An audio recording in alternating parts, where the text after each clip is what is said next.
Readings of Almighty God's words on the pursuit of the truth. How to pursue the truth. 27.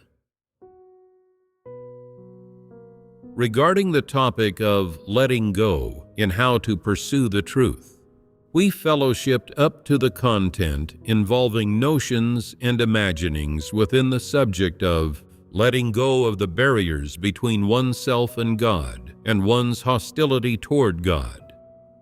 The past few times, we fellowshipped on letting go of notions and imaginings about God incarnate. Today, we will continue fellowshipping on this. Regarding notions and imaginings about God incarnate, we fellowshipped on some topics involving the normal humanity of God incarnate, right?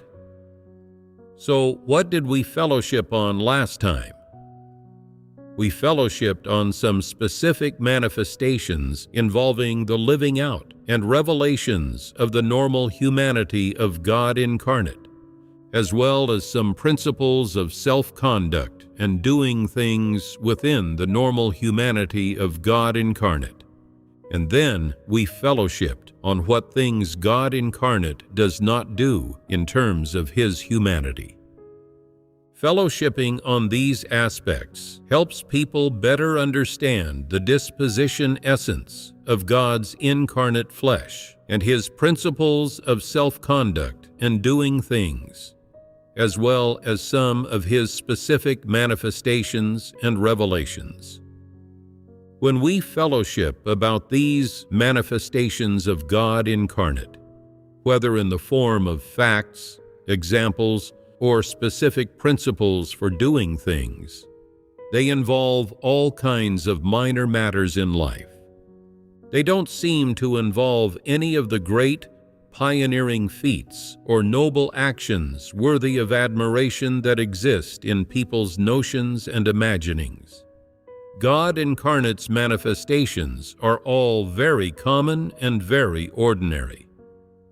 Precisely because God incarnate lives among this ordinary corrupt humankind, these normal and practical manifestations of His are, in one respect, the inevitable manifestations of the humanity of God's incarnate flesh, and in another respect, a normal need of God incarnate living among humankind. Of course, these normal and practical manifestations also provide people with some information or paths regarding knowing God. They allow people to know God's practicality and normality through the incarnate God's practical living out and practical principles of self-conduct among people, and also to know the God in heaven, enabling them to more accurately understand the God in heaven and accurately understand His essence as a normal, ordinary person on earth. Some people say, these things and examples you talk about involving the normal humanity of God incarnate are all very ordinary. They are all very insignificant and unremarkable things in daily life. Can you talk about some facts that feel mysterious and unfathomable, or that seem particularly grand? To this I say, up to now, there really haven't been any. God incarnate lives within the reality of normal humanity and in a specific living environment. And apart from doing the work of God Himself, He spends the rest of His time within the scope of the life of His normal humanity, interacting with the brothers and sisters or handling some trivial problems in the church. So, apart from the examples we fellowshipped on, involving the principles and credos by which He conducts Himself and does things, He does not carry out any of the great pioneering feats or extraordinary deeds that you imagine. This may be unexpected to people, and it may not conform to people's notions and imaginings. But this is how things are, as a matter of fact. Our fellowship on the topic of God incarnate has mainly concerned some manifestations, living out, and specific principles of self-conduct, and doing things of God incarnate in His normal humanity. This is different from how the deeds of great figures and famous people are recounted in the world. When people in the world talk about some great, famous, or exceptional figure, they always talk about how unique, extraordinary, and great they are, and they talk about their charisma, mainly focusing on how lofty and grand they are. However, what we talk about involving God incarnate is exactly the opposite of what the world says about those exceptional figures and great people. We mainly talk about how God incarnate is normal, practical, ordinary, and not extraordinary. We only talk about concrete examples, minor examples from daily life at that, talking about what the principles and views involved in His self-conduct and doing things are. These thoughts and views, principles, and methods of self-conduct and doing things are all based on the conscience and reason of normal humanity. We mainly talk about how He conducts Himself and how He does things. In the world, however, very few people talk about how to conduct oneself. Even if some people have talked about this topic, they've been unable to give many specific examples. Much less have they been able to express any principles of self-conduct. They do not talk about what positive principles, positive methods, or correct thoughts and views famous people and great figures have in conducting themselves and doing things. They only talk about their achievements, their talent and learning, and their spirit, and they also talk about what kind of dominant position they occupy among humankind because of these things. What they talk about is exactly the opposite of the normal humanity possessed and born by God incarnate that we are fellowshipping on today. What God's incarnate flesh lets you know and understand are the principles and credos of self-conduct and doing things that are lived out and possessed within His normal and practical humanity.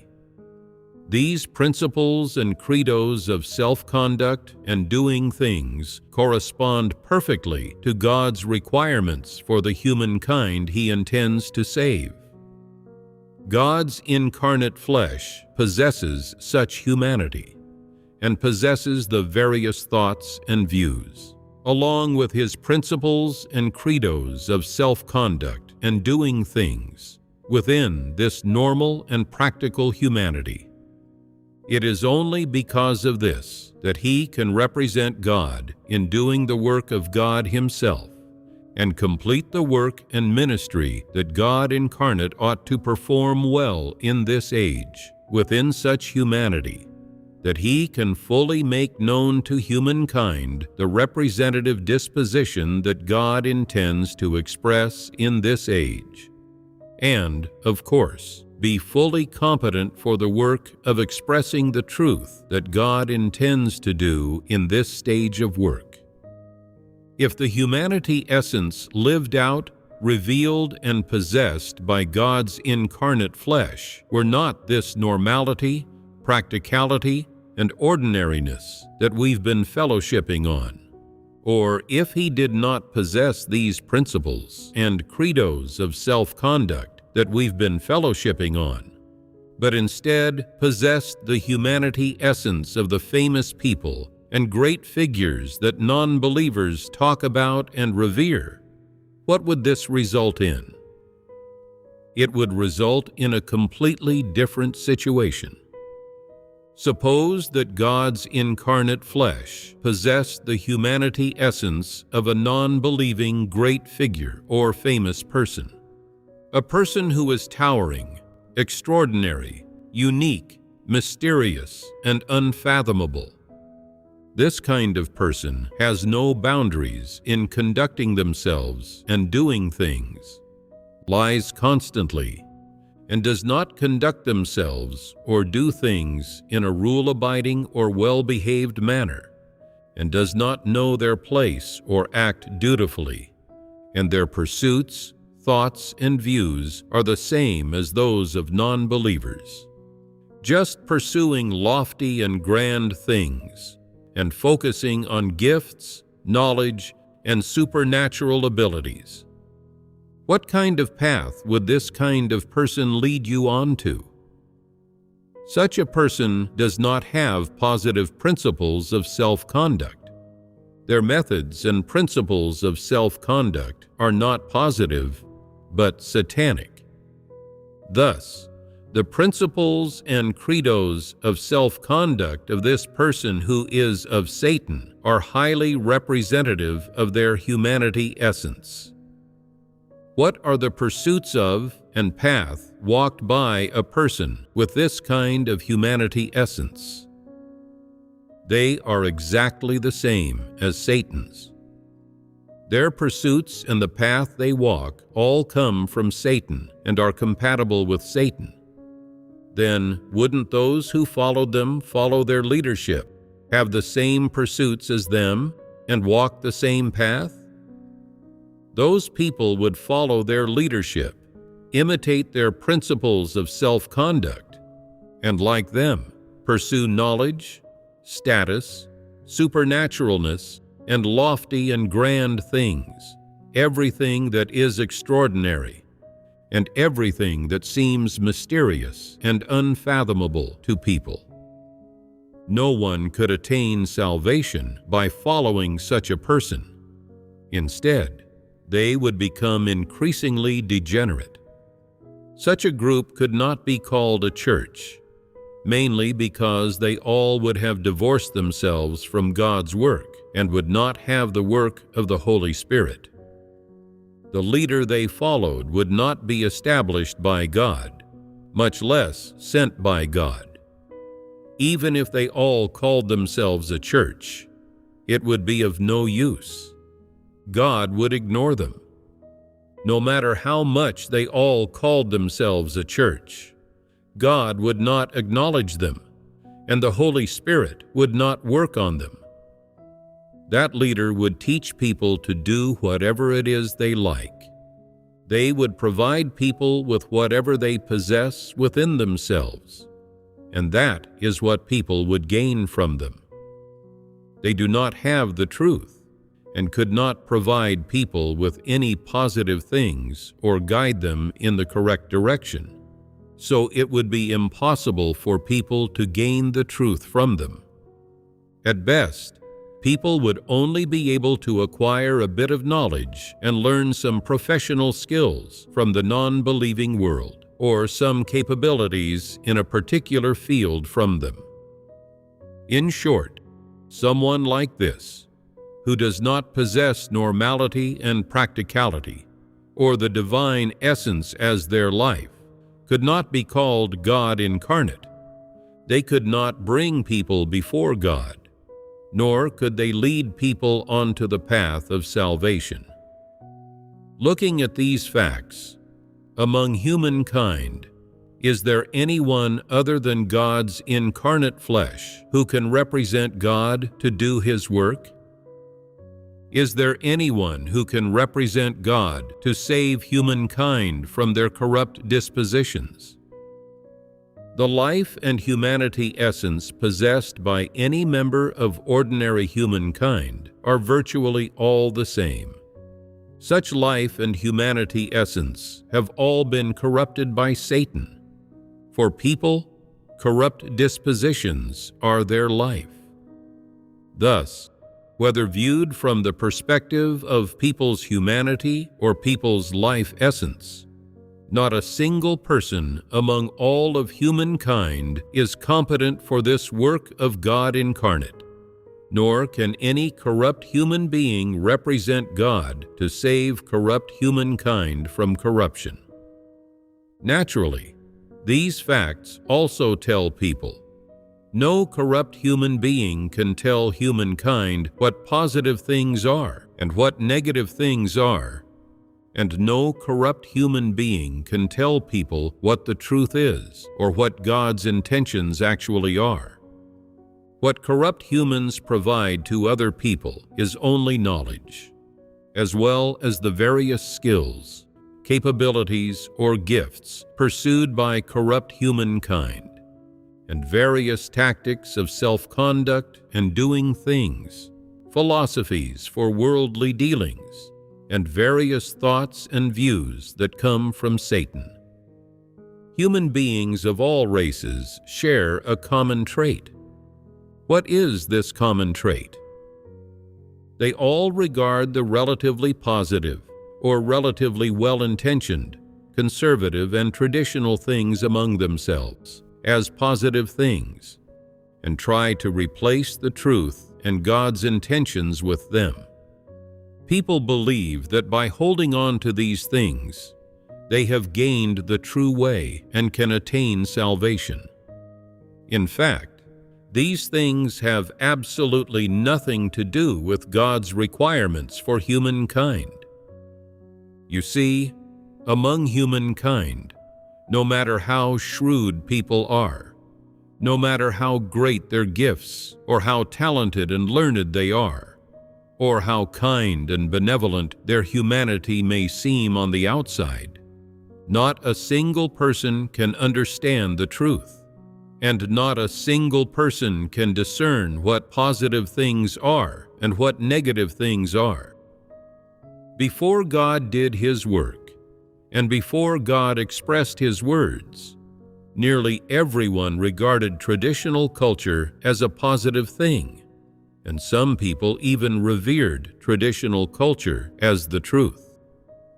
Therefore, no matter how you look at it, if it were not God incarnate expressing these truths and doing this work within normal humanity, but instead any member of humankind doing this work, they would only lead people onto a path that deviates from God's words and intentions. Let's look at a simple example. If people are asked to choose costumes for a dance program, how will they choose? In theory, everyone knows that when believers in God produce a dance program, especially for a video that will be published online, the clothes they wear and their demeanor represent God's people. So, the costumes chosen should be dignified and upright, not outlandish outfits. When it comes to being dignified and upright, there's a lot that goes into it. Going by people's notions, what kind of clothing is considered dignified and upright? It is the clothing that various ethnic groups wear most commonly, clothing that is relatively traditional and conservative and looks appropriate to everyone. It is not outlandish or overly trendy. This is what, going by people's notions, they consider to be dignified and upright clothing. What are the views of most brothers and sisters in the church regarding choosing costumes for programs? You see, when filming a movie, the views held by the person in charge of costumes actually represent the views of most people. The clothing styles they choose are all those commonly worn by most people in the 80s and 90s. The colors are mostly blue, khaki, or gray, with only variations in how dark or light they are. Overall, it's just those 2 or 3 simple colors. Why don't they choose some bright colors? According to people's notions, Believers in God are all dignified and upright good people, so they should choose these few most common, most ordinary colors for their clothes. You see, such a simple matter as choosing the style and color of costumes completely reveals the notions and the fallacious thoughts and views about believing in God in people's hearts. That is, people harbor a very serious notion within them. Many people believe that believing in God requires sticking to the old ways and restoring tradition. According to their notions, only traditional, old, backward, and stale things are positive things, and only these are what pleases God. Is this what most people think? This is what's in people's minds. People all define those traditional, backward, old, and antiquated things as positive things. Therefore, in program production, people cannot even make accurate choices regarding the colors and styles of costumes, which is one of the simplest and most basic matters. They all measure this issue using their notions and are particularly conservative, as well as particularly foolish and stubborn. Tell me, just how many notions must people have about God? The positive things defined by people and the things people think God likes are all traditional culture as conceived in people's notions, or the things among humankind that are accepted and recognized by worldly people. They have absolutely nothing to do with the truth. So tell me, am I a traditionalist or a modernist? Some people say, "Through what you have fellowshipped, we know that you do not like traditional culture, because you live in the present. At the very least, you are not traditional, and you do not stick to the old ways." You say, "I am not traditional." So am I a modernist? No. How can you tell that I am not a modernist? People in the world today are rather fond of trends, but God teaches us to be dignified and upright, which runs counter to trends. It's not just people today who like trends. People in ancient times also liked trends. Non-believers all like trends.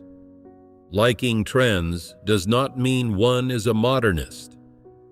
So how should this question be answered? Ponder it for a bit. Have you ever seen me wear ancient clothing? Do I wear traditional clothing? I wear modern clothing. This involves the normal humanity of God incarnate. Whichever age God incarnate lives in, and whatever level of development people of that age have reached in terms of handling basic necessities, his normal humanity naturally adopts the same method as they do for this. He will not go backward. Is this not a manifestation of normal humanity? His normal humanity has rationality. So when it comes to basic necessities, he naturally knows what is appropriate to choose. This is in one regard. In another, whether it is tradition or modernity, it is not a form, but rather represents a trend of thought and a viewpoint. So, is tradition positive, or is modernity positive? The way I see it, neither is positive. Neither has anything to do with the truth. Both are produced by corrupt humankind under the influence of Satan. Whether it's traditional thoughts and views or modern thoughts and views, whatever doesn't come from God is a negative thing, not a positive thing. Whether it's traditional basic necessities or modern basic necessities, Their purpose is always to satisfy the needs of normal humanity. No matter which age God incarnate is born into, He lives within normal and practical humanity, and His principles of self-conduct and doing things do not change. In everything He does, and in His treatment of everything, He acts according to the principles of God's words and the principles that arise from His inner life disposition. He does not preserve or follow tradition, nor does He follow modernity or chase trends. Therefore, the requirements of the incarnate God for those who follow Him are neither based on tradition nor influenced by modernity. The various thoughts and views or truths that He possesses and fellowships all originate from God, from God's divine essence and God's life. They have nothing to do with either traditional culture or modern knowledge. When looking at the costumes chosen for the dance programs produced by God's house, have you been able to discern any principles? Why were those styles and those colors chosen? If you can understand the principles here, then you truly understand a bit of the truth, and you have spiritual understanding. If you cannot even understand the principles in such a simple matter, then you are a muddle-headed person whose caliber is too poor, and you have not understood the truth despite listening to sermons for so many years. To start with, when we produce dance programs, are the clothes the performers wear traditional or modern? They're all modern clothes. Ordinary, everyday outfits at that. Some people do not understand, saying, "Our dance programs are artistic programs, so why do the performers just wear ordinary, everyday outfits instead of stage costumes?" Outfits with beads and sequins on them are particularly gorgeous. Look at the outfits worn on stage by those national-level dance troupes. They're gorgeous, exquisite, and regal, and they look dazzling when the lights hit them. If our performers also wore such outfits when we produce programs, wouldn't that make them look better and glorify God more? Wouldn't it better manifest the power of God's house, and better allow non-believers or religious people to see the strength of God's house? Is this viewpoint correct? Tell me this, first of all. Why do the performers wear ordinary, everyday outfits instead of gorgeous costumes when we produce dance programs? If the brothers and sisters all wear particularly gorgeous costumes when dancing, the audience will focus on the clothes and what the performers look like. But if they wear ordinary clothes and look like dignified and upright people, the audience will not be attracted by these outward things and will focus their minds on God's words. You are right about one thing. Not wearing gorgeous costumes is to prevent people from focusing on form and outward appearance. There's also another point, which is most important. Whether it's dancing or singing, when we produce programs, what is the purpose? To bear witness to God. This is the only goal. Whether dancing or singing, it's all to bear witness to God. It's not to highlight any individual, nor is it to please anyone. It is just to bear witness to God. So it is enough for the performers to wear simple, well-fitting, dignified, and upright, and tasteful clothes that achieve the purpose of bearing witness to God. By nature, the programs we produce are not entertainment programs. What are entertainment programs? Entertainment programs are things people watch for recreation in their spare time. They are just to please people. When people rest, they watch a program to have fun, relax, feel happy, forget their worries, and relieve stress. Afterward, they go back to whatever work they have to do, without dwelling on it or having any feelings about it. This is what entertainment programs are. What about the programs we do? In terms of form, they are entertainment, but in essence, they are not to please the public, nor are they to show off artistic skill. The goal of the programs we produce is to bear witness to God. For example, when producing hymn programs, the purpose of hymns of God's words is to bear witness to and propagate the truth of God's words, allowing people to come before God. The purpose of experiential hymns is to bear witness to the effects achieved by God's work and the results God's work has produced in people. In short, no matter what kind of programs we produce, they are not purely entertainment programs. Their purpose is not to catch people's eyes or help people kill time and entertain themselves.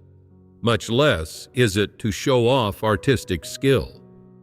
There is only one goal for the programs we produce, which is to propagate God's words and bear witness to God's work, letting more people know that God has become flesh and has been carrying out a new stage of work, letting more people know that God's work has already gained a group of people, and that God is working and speaking now.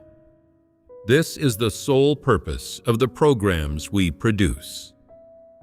Since this is the purpose of the programs we produce, if people wear gorgeous clothes and heavy makeup and have all sorts of get-ups, doesn't that conflict with the goal of bearing witness to God? That is a conflict. Therefore, we do not focus on what the performers wear. What is the only thing we focus on? We focus only on whether what the programs present, the brothers and sisters' demeanor, the dance movements, and the form of the programs can draw people's attention, and whether they can get people to like them and become interested in them, thereby giving people a favorable impression and helping people become willing to investigate God's work, accept God's words, and sing hymns and worship God together with the brothers and sisters. This is the purpose we want to achieve. To achieve this purpose, as far as the outfits and appearance of the performers go, they just have to look dignified and upright, clean and neat, and have a particularly good demeanor. As for the rest, gorgeous costumes, heavy makeup, and all kinds of get-ups, those all have negative effects. What negative effects? If the dancing sisters are all dressed up like celestial maidens, and the brothers are all dressed up like handsome guys or wealthy heirs, when people see this, they will think, "You are showing off. Aren't you harboring ill intentions? Aren't you seducing people?" If people have these thoughts, that is not good. The brothers and sisters dress in a dignified and upright and tasteful and appropriate manner. Although, overall, they may not look elegant, they are particularly clean, neat, dignified, and tasteful. When people look at them, they see that these people have a good demeanor, that they are believers in God, and that the program they are producing is one that bears witness to God, not something crooked or evil. You see, Non-believing programs are all about making eyes, blowing kisses, or showing off the performer's figures. While dancing, besides showing off their craft, the performers also flaunt their charms, offering not the slightest positive guidance. In contrast, the programs we produce convey wholly positive guidance. Even if viewers do want to harbor improper thoughts, they find no opportunity or loopholes by which to do so. If they want to check out the performer's figures and facial features, they can't get a good look. If they want to see who's flaunting their charms, they cannot see that either. They only see one expression, a smile, presenting an entirely dignified and upright bearing. Most importantly, our programs are not about showing off or pleasing anyone, but are for bearing witness to God. This is a core principle. In addition, regarding the clothing styles we chose for the dance team, t-shirts, sweatshirts, and sweatpants, people might feel quite comfortable dancing in them, but some young people might not really like them based on their own tastes.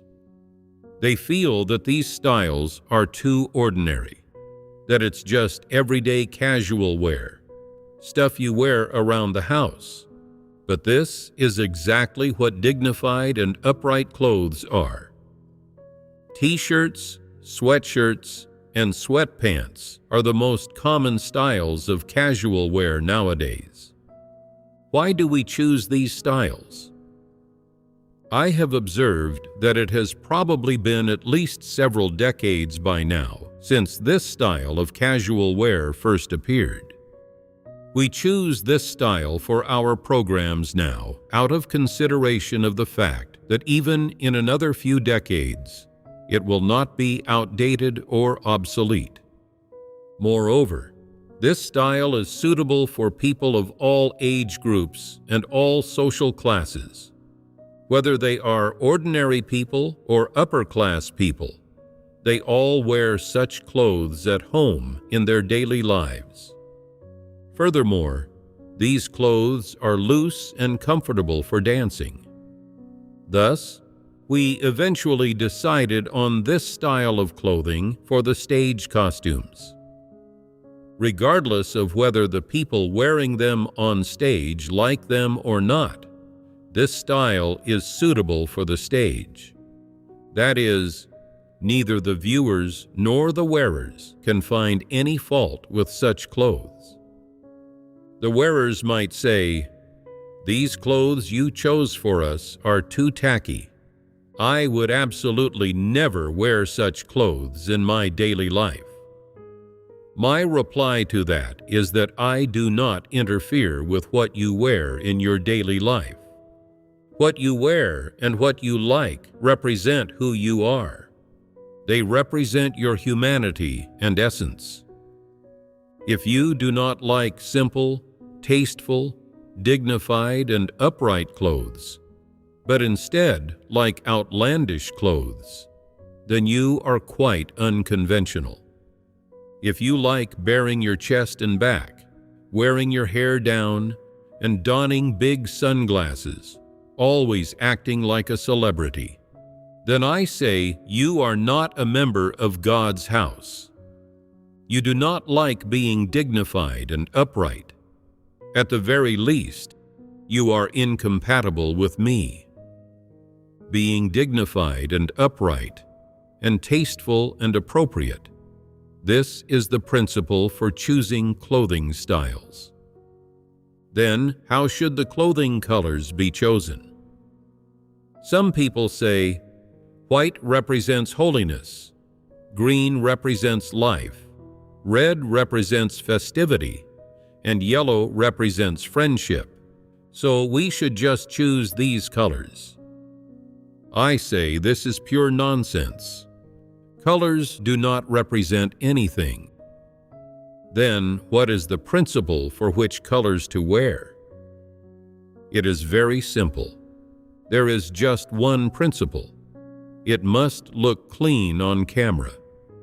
In particular, some colors are highly saturated and quite bright, and people might rarely wear them in their daily lives.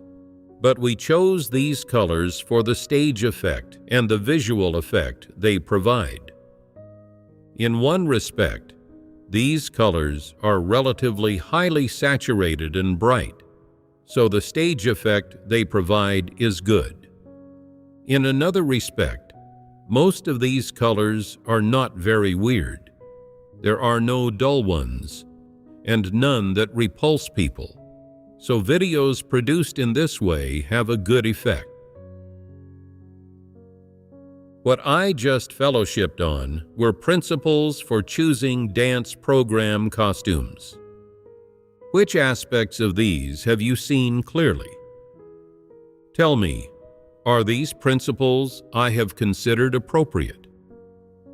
It mainly revolves around the principles of bearing witness to God, not bringing shame upon God, and achieving the best results, does it not?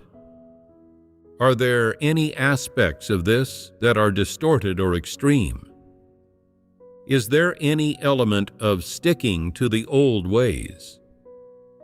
In no way is it distorted or sticking to the old ways. So, do these principles of ours for choosing costumes follow tradition, or do they follow modernity? They follow neither tradition nor modernity. As long as the programs we produce can achieve the result of bearing witness to God, that is the best. You have finally understood. The purpose of these programs is to bear witness to God, and nothing else. Bearing witness to God requires considering that we must not bring shame upon God or make God's house look bad. Of course, we must also consider that the fabric and style of the costumes should be comfortable to wear.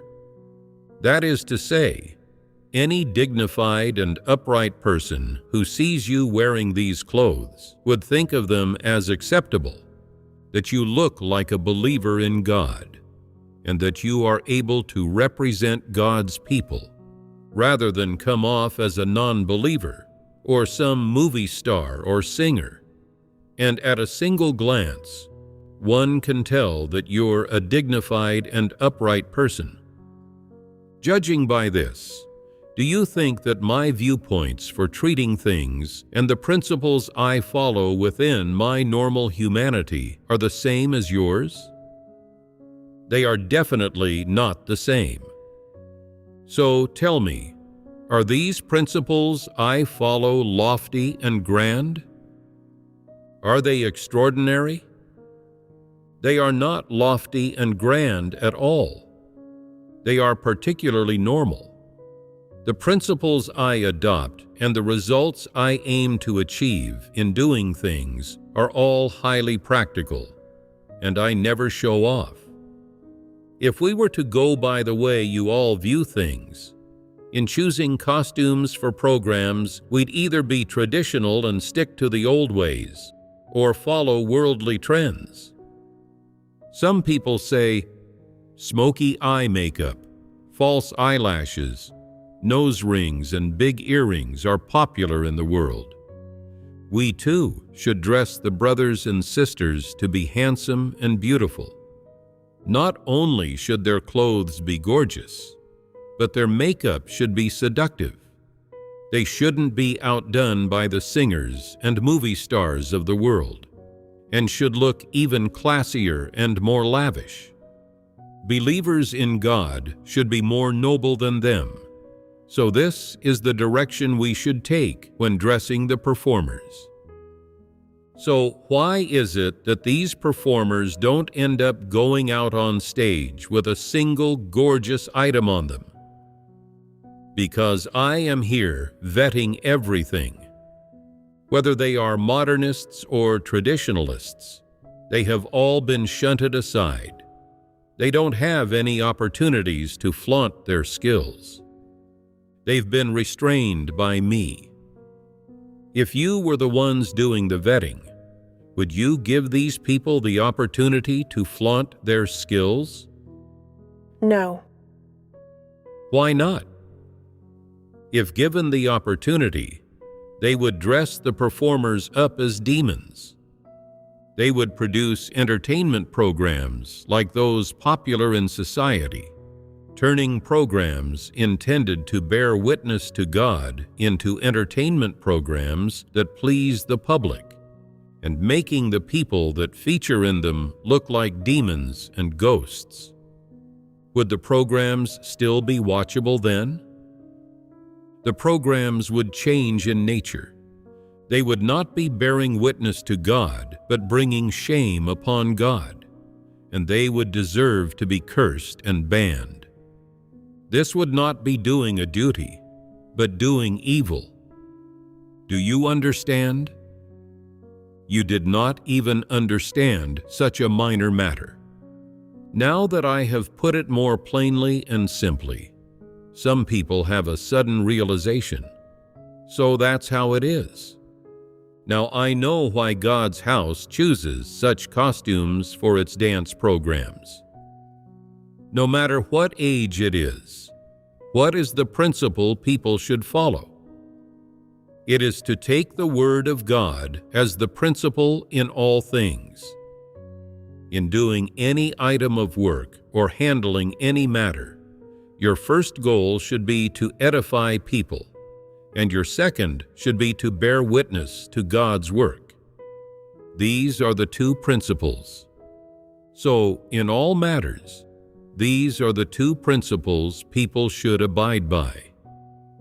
The normality and practicality possessed within the normal humanity of God incarnate, then, also consist solely in following these principles.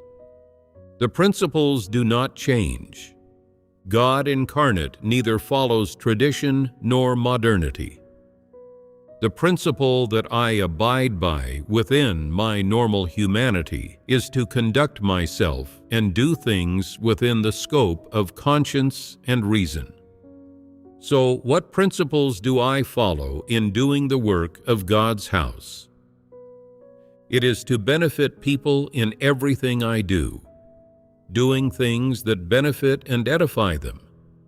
In addition, it is to do the work of bearing witness to God, following the principles of bearing witness to God and propagating God's words.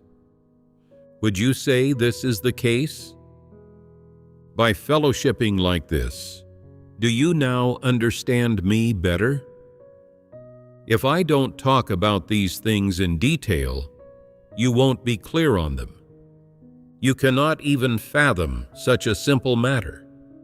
In fact, it's not profound at all. It's all very practical and ordinary. How ordinary is it? It highly conforms to the rationality of normal humanity. That is to say, if you have the rationality of normal humanity, you can understand it. But if you do not, it will be very difficult for you to understand. I'll have to explain it clearly and thoroughly, putting it plainly and spelling it out for you, before you can understand what is going on. It's such a simple matter, not even amounting to the level of the truth principles, yet you still cannot explain it clearly. What is going on here? Is this matter profound and unfathomable? Then why can't you explain it clearly? Broadly speaking, it's because you do not understand the truth. On a more detailed level, it's because your normal humanity and rationality lack certain things and have defects. When it comes to being dignified and upright, you stick to tradition and to the old ways. When it comes to normal humanity, you think that having normal humanity means being guileless, like a fool. Doesn't this show that your caliber is truly poor and that you do not have any comprehension ability? That is exactly the problem. All right, that's enough on that.